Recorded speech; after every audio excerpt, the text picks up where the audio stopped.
तो अभी हम बात करेंगे शुक्र और शनि या शनि और शुक्र की युति अगर आपके चार्ट में 12वें भाव में बन रही हो तो ये युति आपको क्या रिजल्ट दे सकती है। देखिए 12वें भाव में जब इन दोनों का कंजक्शन बनेगा तो ये काफी मिश्रित परिणाम लेकर आएगा, अच्छे परिणाम भी लेकर आएगा तो बुरे परिणाम भी लेकर आएगा। लेकिन अन्य भाव में ये बात लागू नहीं होती, अन्य भाव में काफी अलग परिणाम हो सकते हैं, बट 12वें भाव की जहां तक बात है यहाँ बहुत ज्यादा मिश्रित परिणाम होने की संभावना है। तो आपके चार्ट में भी अगर इन दोनों का कंजक्शन 12वें भाव में बन रहा हो तो एक छोटा सा एक सिंगल पॉइंट का चेंज या एक सिंगल पॉइंट भी आपकी लाइफ में बहुत बड़ा परिवर्तन ला सकता है। जैसे कि एक एक डिग्री का बहुत ज्यादा महत्व है।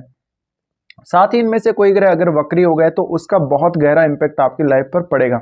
अब जो 12वां भाव है वहां पर हम क्या देखते हैं, वहां पर हम किसी रिश्ते का एक संतुष्टिदायक अंत देखते हैं, या किसी भी चीज को हम जिसको उपयोग में ले लेते हैं, काम में ले लेते हैं, उपभोग कर लेते हैं, उसका हम अंत देखते हैं, यानी हमने उसको फेंक दिया, वो चला गया हमारे हाथ से। तो ऐसा ही केस यहाँ देखने को मिलेगा। यहाँ पर आपको रिलेशनशिप वाइज उतना ज्यादा ये कंजक्शन संतुष्टि नहीं देगा। तो हो सकता है आप कुछ गलत संगति में पड़ जाओ, आप कुछ गलत रिश्तों में पड़ जाओ, फिजिकली आप किसी और के साथ अटैच हो सकते हो, लेकिन एक समय बाद आप उस रिश्ते से निकलोगे, आपको वहां से निकलना ही पड़ेगा। अब यहाँ जब भी शुक्र शनि के साथ आ जाता है तो 12वें भाव में भोग विलास की प्रवृत्ति जातक की रिस्ट्रिक्टेड हो जाती है। जातक जिस प्रकार से शुक्र के अकेले 12वें भाव में होते हुए खर्चा करता है और अपनी लाइफ को एंजॉय करता है, वो उस प्रकार से अब एंजॉय नहीं कर पाता, वो काफ़ी ज़्यादा रेस्ट्रिक्शंस में आ जाता है, बहुत ज़्यादा लिमिटेशंस या बाउंड्रीज में आ जाता है, और फिर वो काफ़ी ज़्यादा फ्रस्ट्रेट भी हो जाएगा। ये कंजक्शन आपको अगर शुक्र से रिलेटेड फील्ड आपको चुनना है काम करने के लिए, क्योंकि 12वां भाव है वो आपकी क्रिएटिविटी को भी दिखाता है।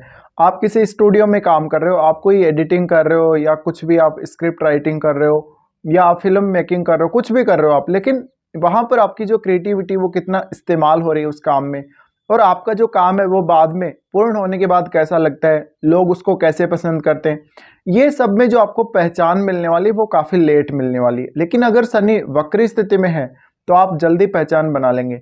अगर शनि मार्गी स्थिति में या नॉर्मल स्थिति में है तो आपको काफी ज्यादा समय लग जाएगा। अब जो शनि का और शुक्र का कंजक्शन कितना क्लोज है उतना ही ज्यादा शुक्र पर अब बाउंडेशन बढ़ेगी। तो आपको ये देखना पड़ेगा कि शुक्र कितना क्लोज है शनि के साथ, और क्या शुक्र वक्री तो नहीं है। अगर शुक्र वक्री हो गए तो पूर्ण रूप से शनि का प्रभाव ज्यादा बढ़ जाएगा, और फिर आपको शुक्र वाली चीजों में जीवन में बहुत ही ज्यादा कमी देखने को मिलेगी। इसके अलावा ऐसे जातकों का कभी कभी गलत संगति में पड़ने की वजह से रिश्तों में नुकसान होना या बदनामी होना या इवन यहाँ तक कि जेल यात्रा होना तक भी शामिल हो सकता है। वो शनि की स्थिति पर डिपेंड करता है। अब इस केस में आपको हमेशा एक साथ साथ एक स्पिरिचुअल लाइफ भी देखने को मिलेगी और एक भोग विलास वाली प्रवृत्ति भी। अगर शनि ज़्यादा प्रबल है तो आपको भोग विलास की प्रवृत्ति उतनी प्रबल नहीं होगी, लेकिन अगर शुक्र ज़्यादा प्रबल है तो आपको भोग विलास में भी काफ़ी ज़्यादा रुचि रहेगी जीवन में। इसके अलावा दान पुण्य करने में भी आपकी काफ़ी रुचि रह सकती है शनि के यहाँ होते हुए।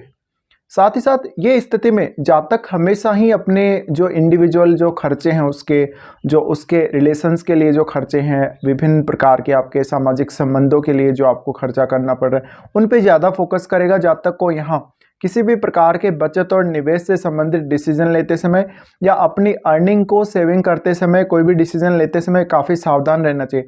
आपकी एक छोटी सी गलती भी आपको बहुत बड़ा नुकसान या फायदा दे सकती है।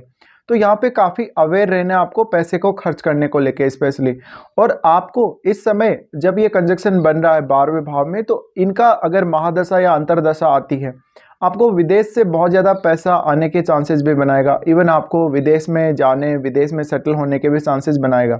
लेकिन आपको रिश्तों में यहाँ काफ़ी चुनौतियाँ आ जाएंगी, क्योंकि शनि साथ है। शनि साथ होने से जैसे कि मैंने बोला शुक्र के ऊपर एक बाउंड्री, एक लिमिट लग जाती है। तो ऐसे में हो सकता है आप गलत बिहेव कर सकते हैं अपने पार्टनर के साथ, या आपका पार्टनर आपके साथ गलत बिहेव कर सकता है। इसी प्रकार से अगर स्त्री के चार्ट में ये कंजक्शन बन रहा हो तो स्त्रियां अपनी लाइफ को फुली इंजॉय नहीं कर पाएंगी, उनको भी लाइफ में कुछ ना कुछ रेस्ट्रिक्शंस देखने को मिलेंगी। या कभी कभी आपने देखा होगा काफ़ी ज़्यादा जो लोग धनवान हैं वो उतना पैसा खर्च नहीं करते, या वो उतना पैसा खर्च करना नहीं चाहते, उनकी एक लिमिट होती है, या वो अपना बजट बना के चलते हैं।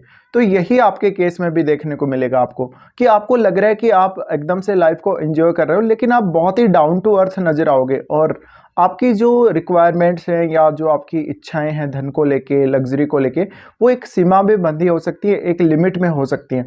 तो ये कंजक्शन यही शो करता है। अब यहाँ पे जो 12वें घर का स्वामी है वो कौन है और वो कैसी स्थिति में आपके चार्ट में बैठा हुआ है, ये देखना बहुत ही अहम है, क्योंकि उसी से आपका बहुत कुछ डिसाइड होगा। और क्या आप विदेश जाएंगे, आप विदेश में सेटल होंगे, ये भी देखना जरूरी है। तो जातक को हो सकता है ज़्यादा मान सम्मान या प्रसिद्धि विदेश में ज़्यादा मिले, या फिर उसको अपने से दूर स्थान में जहाँ उसका जन्म हुआ वहाँ से दूर ज़्यादा देखने को मिले। इसके अलावा ऐसे जातकों में अगर क्रिएटिविटी होगी, तो क्रिएटिविटी यहाँ पर अब शुक्र पे डिपेंड करता है, शुक्र कितना प्रबल है। अगर शुक्र यहाँ जितना ज़्यादा प्रबल है, उतना ही ज़्यादा समझ लो आपके अंदर क्रिएटिविटी है। बट उस क्रिएटिविटी को सामने लाने के लिए ज़्यादा मेहनत करने, हार्डवर्क करने की ज़रूरत है, अपने आप को बनाने की ज़रूरत है, कंस्ट्रक्ट करने की ज़रूरत है, अपने आप को रेडी करने की ज़रूरत है, तैयार करने की ज़रूरत है, अपने आप को एक स्ट्रॉन्ग आपको बिल्ड करना है अपने अंदर। तो कहीं ना कहीं ये जो कंजक्शन है वो ये भी दिखाता है। साथ ही साथ अगर आप एक अच्छे क्रिएटर हैं, आप कोई भी काम भले ही कर रहे हैं, उस काम में आप कितने परफेक्ट हैं, यही बात आपके लिए इंपॉर्टेंट हो जाती है। साथ ही साथ ऐसे जातकों को रिलेशनशिप वाइज कॉम्प्रोमाइज़ करके जीना पड़ेगा अपनी लाइफ में। काफ़ी बार आपको बंधन में जो आपने कुछ वादे किए हैं, समझौता किया है, उसके अकॉर्डिंग चलना पड़ेगा। अगर आप ऐसा नहीं करते तो आपके बंधन टूटने, आपके रिलेशनशिप टूटने के ज़्यादा चांसेस रहते हैं।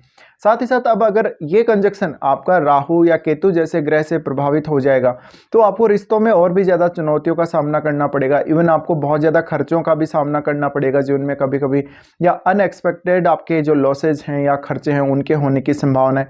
साथ ही साथ ये जातक को एकाकी बनाने का स्थान है, तो जातक बहुत ज़्यादा एकाकी हो सकता है अगर शनि का प्रभाव ज़्यादा बढ़ रहा है तो। साथ ही साथ जातक के विदेशों में कुछ अच्छे लोगों से संपर्क और संबंध हो सकते हैं। जातक को विदेशी संस्कृति के साथ बहुत ज़्यादा इंटरेस्ट आता है, और विदेशी संस्कृति में, धर्म में बहुत ज़्यादा रुचि रहती है, और जातक आगे चलकर बहुत ज़्यादा अध्यात्म को अपनाने की कोशिश करेगा, अध्यात्म को फॉलो करने की कोशिश करेगा। तो ये प्रवृत्ति भी आपके अंदर आएगी। अब आपको ये देखना है कि शुक्र आपकी कुंडली में कौन कौन से भावों के स्वामी हैं। उन रिश्तों को लेके हमेशा आपके सामने चुनौतियां आती रहेंगी, और एक सर्टेन लिमिट या एक सर्टेन बाउंडेशन आपके ऊपर आती रहेगी उन रिश्तों को लेके। शनि आपका जिन भावों का स्वामी है, उन भावों को लेके आप जीवन में काफ़ी सीरियस होने वाले हो। उन भावों के प्रति कोई भी चीज़ आप इस्तेमाल करते हो या कोई भी चीज़ का लॉस करते हो, वहाँ पे आप काफ़ी ज़्यादा कंजूस हो सकते हो। इसी तरीके से हम ये बोल सकते हैं कि जातक के पास ऐसा नहीं कि पैसा नहीं होगा या लग्जरी नहीं होगी लाइफ में, लेकिन वो उसको एंजॉय नहीं करना चाहेगा। वो एक लिमिट तक ही एंजॉय करेगा, उसके बाद उसको लगेगा कि नहीं, अब उसको छोड़ना है सब कुछ और उसको एकदम सिंपल लाइफ जीना है। यही बात आपके रिश्तों में लागू होगी। कोई भी रिश्ता है उसमें यहाँ पे आपकी जो अनवांटेड जो एक चाहत होती है, अनएक्सपेक्टेड जो आपकी चाहत होती है, बहुत ज़्यादा किसी के साथ अटैचमेंट है, या फिजिकली या नॉर्मल अटैचमेंट है, तो वो अटैचमेंट एक सीमा में रहेगी, एक लिमिट में रहेगी, एक बाउंडेशन में रहेगी, जहाँ पर आपको एक समय तक अच्छी संतुष्टि मिलेगी, लेकिन उसके बाद आप कुछ शिकायतें भी कर सकते हो। तो यहाँ पे देखिए, जब भी ये दोनों ग्रह कंजक्शन में होंगे, बहुत ज़्यादा सावधानी रखने की ज़रूरत है, स्पेशली धन को लेकर और अपने जीवन में जो रिश्ते हैं उनको लेकर। रिश्तों की अहमियत समझना आपके लिए बहुत ही ज़रूरी है। साथ ही जो भी पैसा आपके जीवन में आएगा, लीगल तरीके से आना चाहिए, और लीगल तरीके से ही पैसा खर्च भी होना चाहिए। ये देखना बहुत ही अहम हो जाता है। तो यही कुछ रिजल्ट हैं जो आपको देखने को मिल सकते हैं यहाँ पे शनि और शुक्र की 12वें भाव में युति के होते हुए। फिलहाल वीडियो देखने के लिए धन्यवाद।